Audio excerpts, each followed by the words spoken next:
saling bully dan toleransi. Perhatikan gambar ini. Perhatikan gambar. Ada satu orang yang pakai jilbab dan dia berdoa seperti mampu ya, mampu doa. Sedangkan temannya yang lain berbeda, enggak. Nah, jadi penerapan Pancasila yang pertama mau bergaul dengan sesama tetangga walaupun berbeda agama. Nah, itulah penerapannya. Selain penerapan yang ini, kira-kira kamu di rumah menerapkan apa untuk sila pertama? Iya, berdoa bagus. Selain berdoa, sholat. Jadi kita beribadah di rumah. Siapa yang di sini nggak sholat tadi pagi? Sholat subuh, oke, salah. Siapa yang sholat subuh tadi pagi?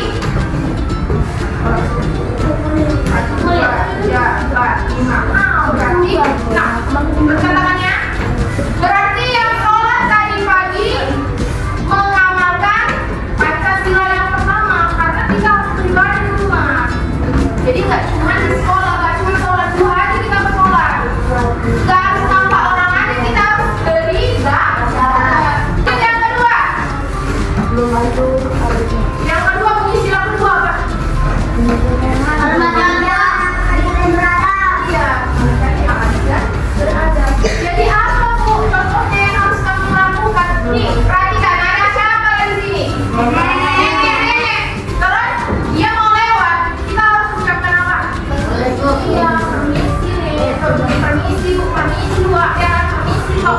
Jadi kita harus sopan. Selain harus sopan, kita harus lebih memanusiakan manusia. Jangan suka mengolok-olok. Paham? Ibu mau semua keluarkan dulu bukunya, buku tulis dan buku cetak. Jadi karena di sini cukup banyak yang mau dikerjakan, menempel dan menulis. Jadi ibu bagi kelompoknya ya. Ini kelompok 1, kelompok 2, kelompok 3 dan kelompok 4. Jadi untuk mengumpulkan pemuda dan pemuda, kita ada pengerjaan LKPD. Sekarang mau mengerjakan LKPD. Jadi di sini penerapan nilai-nilai Pancasila. Lengkapilah tabel berikut. Karena udah ibu potong, ya. Jadi simbol pertama, sila ke-1 tadi lambangnya apa? Jadi nanti kamu tempel bintang di sini.